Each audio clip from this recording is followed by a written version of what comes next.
Hey guys, welcome back to our channel Newton's Hub, a complete place for learning. So guys, आज की इस video में हम केवल इलेक्ट्रिक बल्ब के बारे में बात करेंगे क्योंकि ये हीटिंग इफेक्ट ऑफ इलेक्ट्रिसिटी पर काम करने वाला एक इलेक्ट्रिक एप्लियंस है और आज की इस मॉडर्न इलेक्ट्रिसिटी के टेक्नोलॉजी में सबसे ज़्यादा यूज़ किया जाने वाला इलेक्ट्रिक एप्लियंस है। तो इस वीडियो के अंदर हम बात करेंगे कंस्ट्रक्शन ऑफ बल्ब की, उसके अंदर कौन कौन से हमें क्वेश्चंस रखने होंगे इसकी कंस्ट्रक्शन करते टाइम, और साथ ही हम ये देखेंगे कि किस फिनोमिना पर ये काम करता है, क्या इसका वर्किंग प्रोसीजर है। तो ज़्यादा टाइम वेस्ट ना करते हुए आज की इस वीडियो को स्टार्ट करते हैं।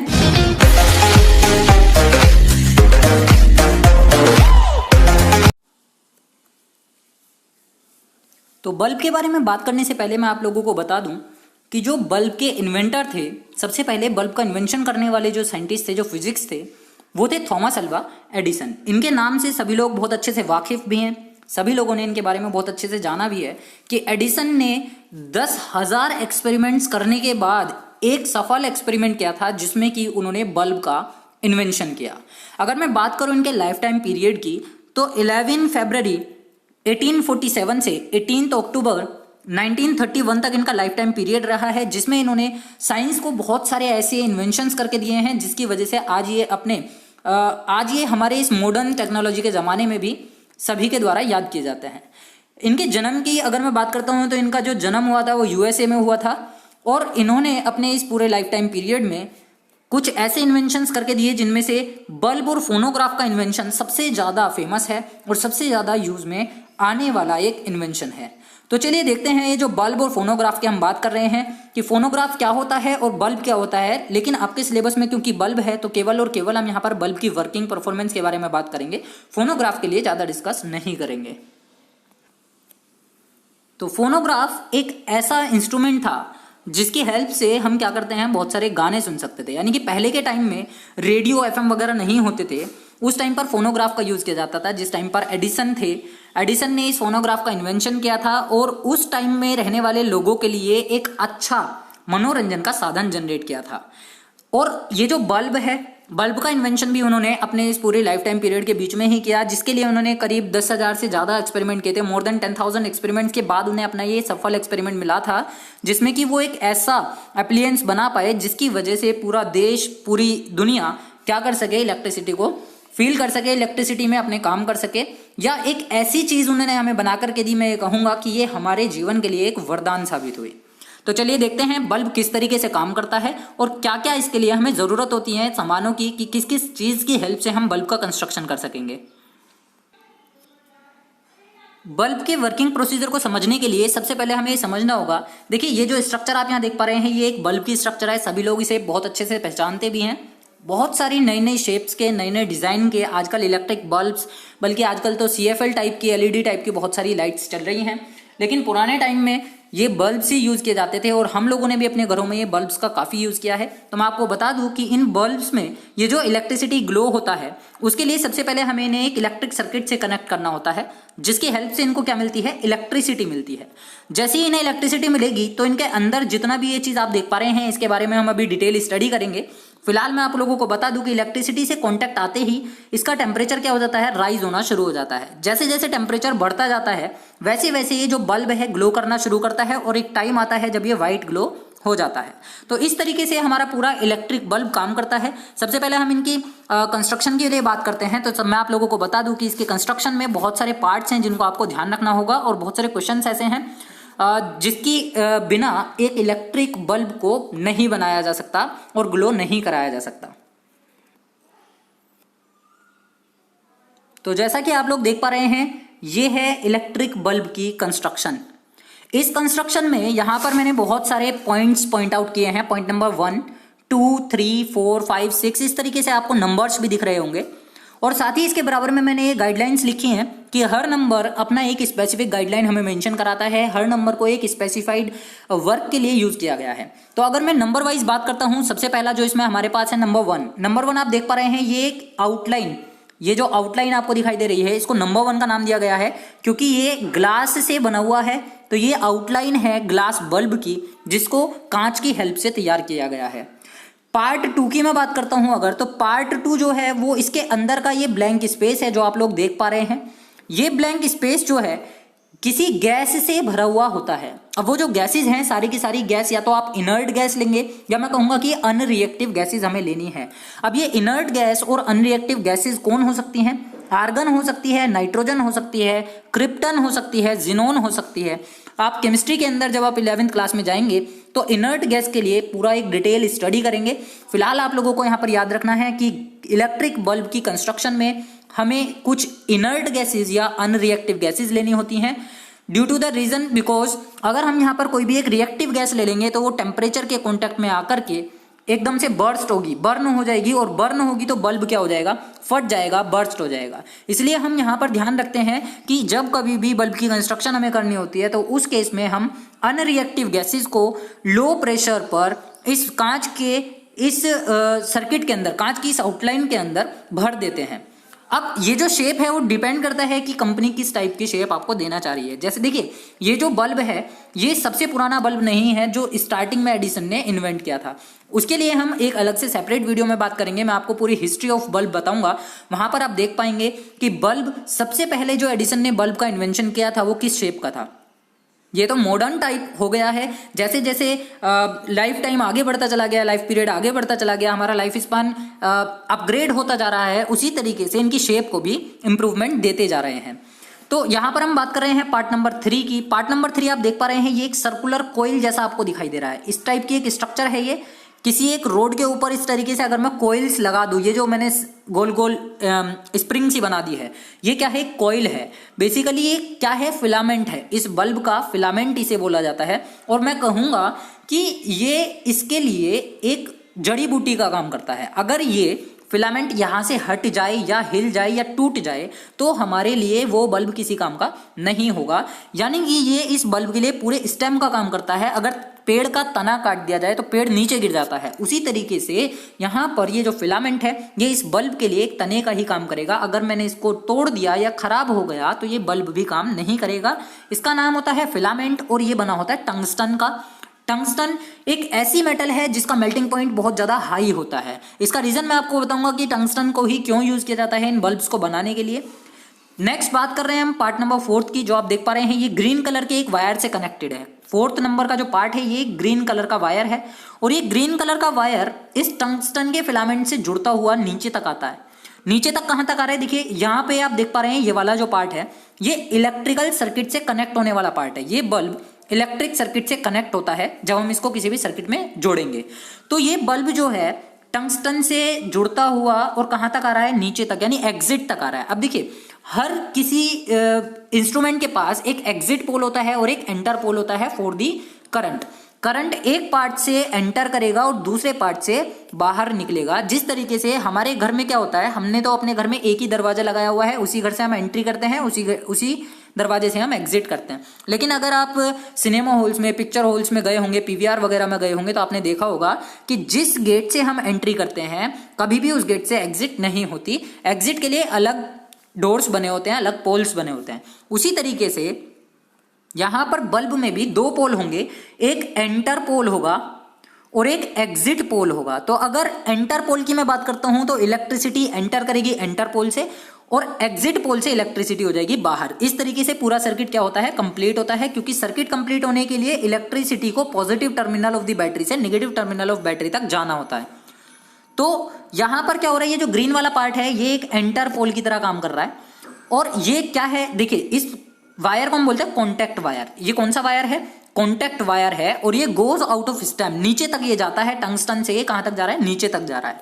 इसी तरीके से अगर मैं पार्ट 5 की बात करता हूं तो पार्ट 5 एक ब्लू कलर का वायर है जो कि ये भी टंगस्टन के साथ जुड़ा हुआ है, लेकिन ये नीचे तक नहीं जा रहा, इस जगह पर आकर के ये रुक गया है और एग्जिट कर गया है। तो इसको भी हम कॉन्टैक्ट वायर बोलते हैं और ये गोज इनटू स्टेम, ये स्टेम के अंदर जाता है। देखिए ये स्टेम के बाहर यानी कि इस येलो वाले पार्ट के बाहर आएगा और ब्लू वाला जो तार है, ब्लू वाला जो वायर है, ये येलो वाले पार्ट के अंदर जाएगा। इस तरीके से ये हमारे पास 2 पोल काम कर रहे हैं।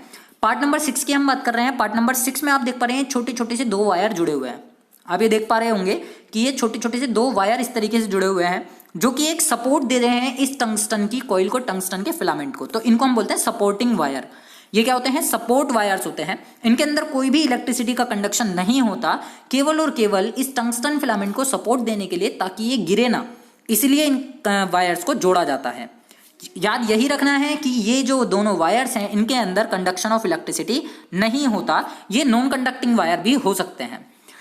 पार्ट 7 की हम बात करें, पार्ट 7 है येलो वाला पार्ट, आप देख पा रहे हैं ये येलो वाला जो पार्ट है इसको हम पार्ट 7 बोल रहे हैं, जो कि स्टेम है। इस पूरे बल्ब के लिए स्टेम का काम कर रहा है। अगर मैं इसको निकाल दूं तो भी हमारे लिए ये बल्ब किसी काम का नहीं होगा, क्योंकि इलेक्ट्रिसिटी की सप्लाई के लिए यही रिस्पॉन्सिबल होगा। किसी भी सर्किट को कंप्लीट कराने के लिए हमें एक पाथ की जरूरत होती है, वो पाथ यहाँ पर ये सपोर्ट यानी ये टंगस्टन का ये स्टेम जो है, जो कि ग्लास से बनी हुई होती है, यहाँ पर ये ग्लास से बनी हुई होती है, तो इसका हम यूज करते हैं। पार्ट 8 की हम बात कर रहे हैं। देखिए पार्ट 8 आप देख पा रहे होंगे, ये नीचे वाला जो पार्ट है इसमें ये इस तरीके की एक स्ट्रक्चर बनी हुई है। यहां पर इस स्ट्रक्चर पर ये वायर्स लिपटे हुए हैं, ये आप देख पा रहे होंगे लाइंस जो आपको दिखाई दे रही हैं, ये वायर हैं। तो ये जो एर्थ वाला पार्ट है ये भी कॉन्टैक्ट वायर होते हैं, जो कि इस स्टेम के चारों तरफ लिपटे होते हैं। अगर आप बल्ब को उल्टा करके देखेंगे तो आप इजीली इनको ऑब्जर्व कर पाएंगे कि किस तरीके से वायर कनेक्टेड होते हैं। अब बात कर लेते हैं पार्ट 9 की। पार्ट 9 है एक कैप। इन वायर्स के ऊपर एक कैप चढ़ी हुई होती है, सिल्वर कलर की वायर, सिल्वर कलर की कैप आपको दिखाई दे जाएगी, या फिर गोल्डन मतलब कॉपर कलर की भी आपको ये कैप बल्ब के ऊपर लगी हुई मिल सकती है। पार्ट 10 हमारा होता है इंसुलेशन के लिए। ये जो ब्लैक कलर की आप देख पा रहे हैं इस जगह पर, ये यहाँ पर ये ब्लैक कलर का जो पार्ट लगा हुआ होता है इसको इंसुलेशन बोलते हैं। इंसुलेशन का काम ये करता है ताकि अगर हम बल्ब को छुएं तो ये हमें करंट ना लगाए, हमें इलेक्ट्रिसिटी का शॉक ना लग सके, इसलिए यहाँ पर इस पार्ट को इंसुलेट कर दिया जाता है एक इंसुलेटिंग मटीरियल से। यहां से ये जो आप पार्ट देख पा रहे हैं, इस पार्ट को जोड़ा जाता है उस इलेक्ट्रिक सर्किट में जिसमें एक बैटरी लगी होती है, एक स्विच लगा होता है। तो ये तो बात हो गई हमारी कंस्ट्रक्शन ऑफ बल्ब की। अब हम देखेंगे कि इसके अंदर हमें कौन कौन से ऐसे की पॉइंट्स को याद रखना होगा कि हमारा बल्ब एक पर्टिकुलर अच्छे तरीके से काम कर सके। क्योंकि कंस्ट्रक्शन करना बहुत आसान है, हम कंस्ट्रक्शन कर देंगे, लेकिन उसकी जो वर्किंग परफॉर्मेंस है, जो वो काम करेगा, उसके पीछे का जो फिनोमिना है वो क्या है, वो बहुत इंपॉर्टेंट है। तो जैसा कि मैंने आपको बताया, इसके अंदर हम भरते हैं इनर्ट गैसेस, जिसमें कि यहाँ पर हम आर्गन गैस का यूज कर रहे हैं। ये एक अनरिएक्टिव गैस होती है, इसकी जगह आप क्रिप्टन यानी KR से हम इसको रिप्रेजेंट करते हैं, ये भी यूज कर सकते हैं। नाइट्रोजन गैस के बारे में आप बहुत अच्छे से जानते हैं, नाइट्रोजन गैस का आप यूज कर सकते हैं। तो यहाँ पर ये जो फिलामेंट आप देख पा रहे हैं ये ग्लो कर रहा है, ये आपको लाइट चमक रही है इसके अंदर, आप इसको बहुत अच्छे से ऑब्जर्व करिए। देखिए ये जो ब्लैक वाला पार्ट है ये एक इंसुलेशन कैप है, इंसुलेशन के लिए हम इसको यूज करते हैं। यहाँ से आप देख पाएंगे ये एक स्टेम की तरह काम कर रहा है, यहाँ से ये पूरा पार्ट जुड़ा हुआ है इस तरीके से, लेकिन इसके अंदर ही यहाँ पर एक छोटा सा पार्ट है ये, जिसको हम स्टेम की तरह यूज करते हैं। ये हमारे पास एक वायर होगा जो कि कनेक्टिंग वायर है, और ये स्टेम के बाहर से यूज किया जाता है। यहाँ से एक वायर है जो कि इस स्टेम के अंदर चला जाता है। तो यहाँ से ये वायर जो होगा इनका काम करेगा, और यहाँ से ये आउट का काम करेगा। इसी तरीके से यहाँ पर जो ये फिलामेंट लगा हुआ है इसके जस्ट नीचे 2 कनेक्टिंग वायर्स लगे हुए हैं, सपोर्टिंग वायर्स लगे हुए हैं, जिनके अंदर इलेक्ट्रिसिटी का कंडक्शन नहीं होता। तो फिलामेंट काम कैसे कर रहा है, आप देखिए जैसे ही आप इस बल्ब को किसी इलेक्ट्रिक सर्किट से जोड़ेंगे तो इलेक्ट्रिक सर्किट में आप बैटरी को कनेक्ट करेंगे, बैटरी हमारी इस तरीके से कनेक्ट हो गई है। चलिए मैं इसको पूरे को सेपरेट कर देता हूँ एक बैटरी के साथ। ये मैंने जोड़ दिया है, ये आ गया मेरे पास बैटरी का दूसरा हिस्सा, ये पॉजिटिव टर्मिनल, ये नेगेटिव टर्मिनल। तो इस तरीके से ये सर्किट क्या होता है, कंप्लीट होता है। अब जैसे ही इलेक्ट्रिसिटी इसके अंदर फ्लो करेगी positive part two negative part of the battery, तुरंत ही ये फिलामेंट ग्लो करना शुरू कर देगा। और फिलामेंट जब ये ग्लो करेगा तो धीरे धीरे क्या होगा, पहले तो ये गर्म होगा, गर्म होने के बाद ये क्या करेगा, लाइट को प्रोड्यूस करेगा। तो इसी चीज को हम बोलते हैं heating effect of electric current, क्योंकि करंट जैसे ही जा रहा है सबसे पहले इसको हीट करेगा, हीट करने के बाद इसके अंदर से लाइट प्रोड्यूस होगी।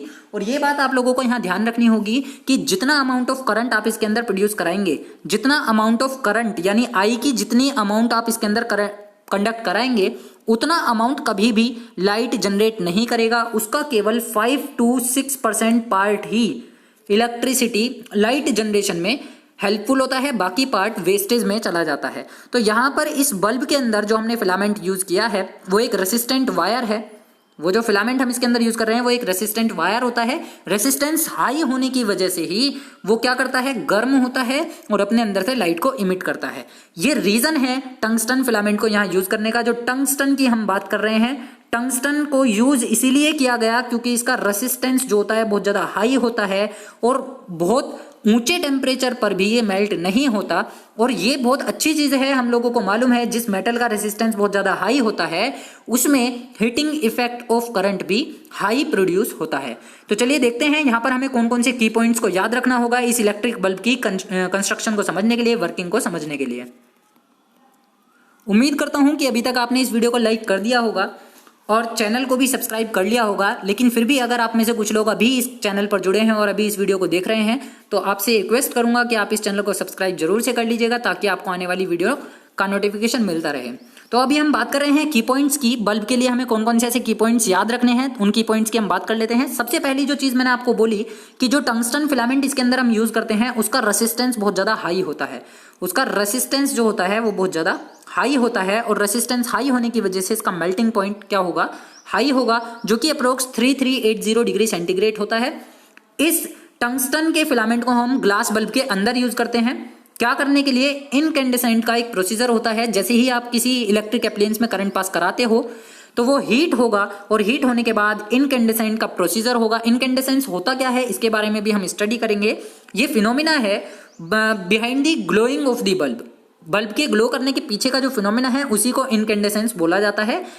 तो इनकैंडेसेंस जितने भी इलेक्ट्रिक लैंप्स बने हुए हैं उनके अंदर almost 5 to 6% part he electrical energy का कन्वर्ट होता है लाइट के अंदर।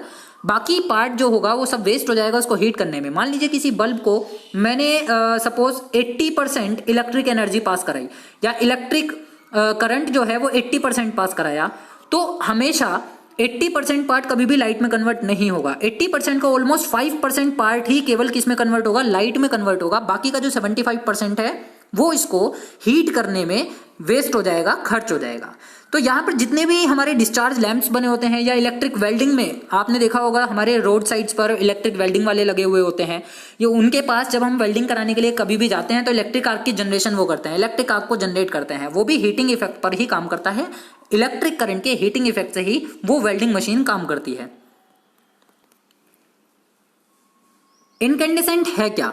ये जो फिनोमिना जिस पर इलेक्ट्रिक बल्ब लाइट ग्लो करता है वो फिनोमिना क्या है इसको देख लेते हैं। देखिए इसको अगर मैं फिजिक्स की लैंग्वेज में बोलूं तो सिंपल सी एक चीज है कि ये इलेक्ट्रोमैग्नेटिक रेडिएशन का इमिशन होता है। जब हम किसी भी मेटल को गर्म करते हैं तो उसके अंदर से कुछ इलेक्ट्रोमैग्नेटिक रेडिएशंस पास आउट होने शुरू हो जाते हैं, इमिट होने शुरू हो जाते हैं।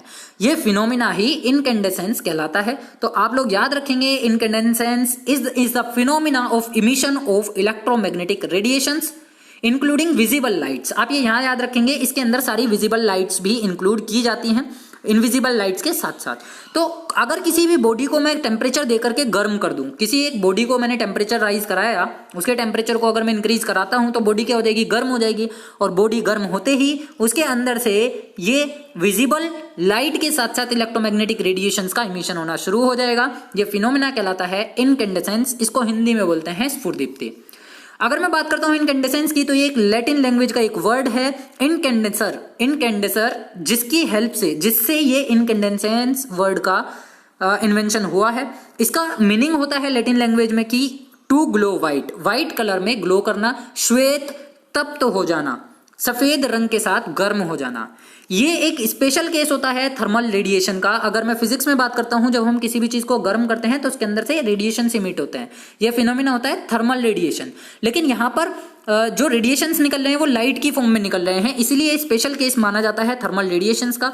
और ये जितनी भी चीजें हैं थर्मल रेडिएशंस पर काम करने वाली, वहां पर ऑलमोस्ट मोस्टली केसेस में हमें लाइट की जनरेशन ही देखने के लिए मिलती है, जिसकी वजह से आज के टाइम में बहुत सारे इलेक्ट्रिक लैंप्स में, इनकैंडेसेंट लाइट बल्ब्स में इस फिनोमिना का यूज किया जाता है। सनलाइट हम लोग अपनी डेली लाइफ में देखते हैं, सनलाइट जो होती है वो बिल्कुल व्हाइट कलर की हमें दिखाई देती है। तो वो रीजन क्या है इसके पीछे का? जो सन का सरफेस है वो गर्म होने के बाद व्हाइट आउट हो जाता है और धीरे धीरे हमें दोपहर के टाइम में आते हुए जो सनलाइट है वो इनकैंडेसेंस होते हुए कैसी दिखाई देती है? हमें व्हाइट दिखाई देती है और हम उसको नेक्ड आई से भी नहीं देख पाते। मॉर्निंग के टाइम में इतना टेम्परेचर नहीं होता है, टेम्परेचर राइज नहीं होता है, जिसकी वजह से थोड़ा रेडिश दिखाई देता है। लेकिन अगर आप मिड नून में जाकर के देखेंगे तो आपको बिल्कुल व्हाइट आउट दिखाई देगा। और उसके पीछे का रीजन भी क्या है? इलेक्ट्रोमैग्नेटिक रेडिएशन के इमिशन का होना। और इसीलिए बोला जाता है कि सनलाइट जो होती है वो एक टाइप की इलेक्ट्रोमैग्नेटिक रेडिएशंस होती हैं। जब कभी भी हम इलेक्ट्रिक एप्लायंस को यूज करते हैं तो वहां पर हमें कुछ प्रिकॉशंस भी रखने होते हैं, कुछ क्वेश्चंस भी रखने होते हैं, सावधानियां बरतनी होती हैं। तो यहाँ पर हम बल्ब के लिए बात कर रहे हैं तो आपको कुछ सावधानियां बरतनी होंगी, जिनमें से 2 सावधानियां बहुत इंपॉर्टेंट हैं। पहली चीज ये कि अगर कोई बल्ब ग्लो कर रहा है और वो वाइट हॉट हो चुका है, वाइट ग्लो कर चुका है, तो आप उसको कभी भी टच नहीं करेंगे अगर वो किसी सर्किट से कनेक्टेड है, किसी मेंस से कनेक्टेड है। इसका मतलब ये हुआ, आप सीधी सीधी लैंग्वेज में समझिए कि अगर बल्ब ग्लो कर रहा है तो आप उसको ग्लो करते हुए को नहीं पकड़ेंगे, क्योंकि वो बहुत गर्म हो सकता है और हमारे हाथ को बहुत बुरी तरह से जला सकता है। तो ये चीज बहुत कॉमन सी है कि कोई भी इलेक्ट्रिक एप्लायंस अगर गर्म हो रहा हो या किसी मेंस से जुड़ा हुआ हो और मेंस का बटन ऑन हो तो आप कभी भी उसको हाथों से नहीं छुएंगे। आप पहले उसके मेन को ऑफ करेंगे ताकि उसके अंदर फ्लो होने वाले करंट का कंडक्शन बंद हो जाए और धीरे धीरे उसका टेम्परेचर बिलो यानी कि कम होता चला जाए। जब वो ठंडा हो जाएगा तब आप उस इलेक्ट्रिक एप्लायंस को छू सकते हैं। दूसरी और सबसे ज्यादा इंपॉर्टेंट चीज, कभी भी किसी भी इलेक्ट्रिकल सर्किट में यूज किए जाने वाले की को, बटन को बहुत लॉन्ग टाइम पीरियड तक, बहुत लंबे समय तक ओपन करके नहीं रखना है। अगर आप स्विच को ओपन करके रखते हैं, अगर आप स्विच को खोल के रखते हैं तो वहां पर चांसेस हो जाते हैं कि वो जो सर्किट है उसके अंदर जो बैटरी हमने यूज करी है या जो सेल हमने यूज करे हैं वो जल्दी ही वीक पड़ जाएं। तो इसलिए कहा जाता है, हमारे घरों में नॉर्मली हमारे फादर मदर हमसे बोलते हैं कि अगर आप कमरे में से निकल गए तो आप कमरे में जितने भी इलेक्ट्रिक एप्लायंस है, जितने भी बल्ब्स लगे हुए हैं या जो स्विच लगे हुए हैं, उन स्विचेस को क्या करके निकलिए, ऑफ करके बाहर निकलिए। क्यों? क्योंकि अगर आपने उन्हें लंबे समय तक ऑन खुला रहने दिया, खुला छोड़ दिया, तो हो सकता है आपके घर में जो इलेक्ट्रिक एप्लायंस लगे हुए हैं उन पर ओवरलोडिंग भी हो सकती है, या साथ ही वहां पे कुछ शॉर्ट सर्किटिंग वाले केसेस भी हो सकते हैं, जिनको हम स्टेप बाय स्टेप इस चैप्टर में स्टडी करने वाले हैं। तो यहाँ ये बात आप याद रखेंगे कि आपके घर की जो इलेक्ट्रिक लाइन होती है वो कमजोर भी पड़ सकती है बहुत ज्यादा लॉन्ग टाइम तक इलेक्ट्रिक स्विचेस के खुले रहने की वजह से। तो ये 2 सावधानियां हैं जो आप लोगों को यहाँ बरतनी होंगी इलेक्ट्रिक बल्ब के लिए यूज करते हुए। आज की वीडियो में केवल इतना ही। नेक्स्ट वीडियो में हम बात करेंगे इलेक्ट्रिक हीटर की। मैं आपको बताऊंगा इलेक्ट्रिक हीटर किस तरीके से काम करता है, उसमें कौन कौन से प्रिकॉशंस रखने होते हैं और इसकी क्या कंस्ट्रक्शन होती है। तो अगर आपको ये वीडियो पसंद आई है तो इस वीडियो को लाइक जरूर से कीजिएगा और मिलते हैं नेक्स्ट वीडियो में। तब तक के लिए आप लोग पढ़ते रहिए, बढ़ते रहिए।